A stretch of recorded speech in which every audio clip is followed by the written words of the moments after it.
क्या अब की बार बस नैया पार, 400 पार के आंकड़े से बीजेपी दूर, सहयोगियों के भरोसे बीजेपी सरकार। चुनाव से पहले जनता कब किस करवट बैठेगी, इसका केवल अनुमान लगाया जा सकता है।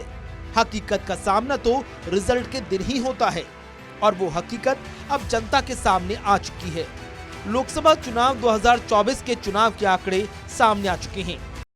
लोकसभा चुनाव 2024 का रिजल्ट: एनडीए 294 से 300 सीट, इंडिया 232 से 235 सीट, अन्य 17 से 20 सीट। बीजेपी को इस बार के नतीजों में काफी झटका लगा। जहां बीजेपी नेता लगातार 400 पार का नारा लगा रहे थे, लेकिन अब नतीजों के बाद 300 के लिए भी तरस रहे हैं। इसके बाद बीजेपी में अब लंबे समय तक नतीजों को लेकर मंथन का दौर जारी रहेगा। वजह भी सामने आएगी, लेकिन नतीजे बता रहे हैं कि बीजेपी को देश के सबसे बड़े राज्यों का साथ नहीं मिला। इन राज्यों में सबसे पहले नाम आता है उत्तर प्रदेश का, 80 सीटें कुल, एनडीए के खाते में लगभग 40 सीटें, इंडिया के खाते में 39 सीटें, अन्य 1। दूसरा राज्य राजस्थान, कुल 25 सीटें, एनडीए के खाते में 14, इंडिया के 8, अन्य के खाते में 3। इसके बाद बात महाराष्ट्र की, कुल सीटें 48, एनडीए को गई 18, इंडिया को 29, अन्य को 1। इसके बाद बात पश्चिम बंगाल की, कुल सीटों की संख्या 42, एनडीए को मिली 12, इंडिया को 30, अन्य को 0। इन 4 राज्यों में खराब प्रदर्शन की वजह से बीजेपी खुद बहुमत से काफी दूर रह गई। इन सभी राज्यों में बीजेपी को तगड़ा झटका लगा। हालांकि लोकसभा चुनाव के नतीजे बता रहे हैं कि एनडीए को सबसे ज्यादा नुकसान उत्तर प्रदेश में हुआ, जिसकी वजह से बीजेपी का खेल बिगड़ गया। बीजेपी का बिगड़ा खेल, बीजेपी की कैंडिडेट सिलेक्शन।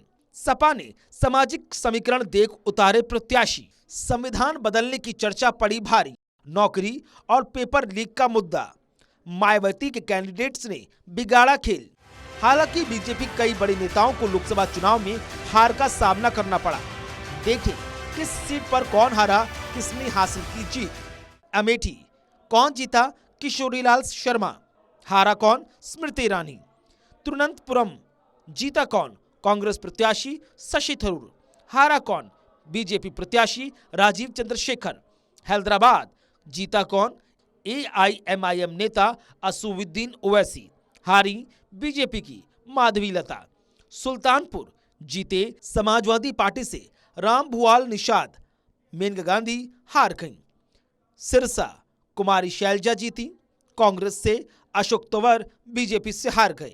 और महाराष्ट्र की अमरावती जीते कौन? बलवंत वानखेड़े। हारा कौन? बीजेपी की नवनीत राणा। गौरतलब है कि लोकसभा चुनाव के परिणाम के मुताबिक बीजेपी 543 सीटों में से 239 पर आगे रही, जबकि कांग्रेस ने 99 पर बढ़त बनाकर रखी, जिससे बीजेपी को काफी ज्यादा नुकसान हो रहा है। साल 2019 के लोकसभा चुनाव में ऐसे ही सीटों पर कुछ बीजेपी ने भी जीत दर्ज की थी, वहीं कांग्रेस 52 पर सिमट गई थी। हालांकि लोकसभा चुनाव में एनडीए पहले के मुकाबले काफी कमजोर स्थिति में है, जबकि विपक्ष अब मजबूत स्थिति में दिख रहा है।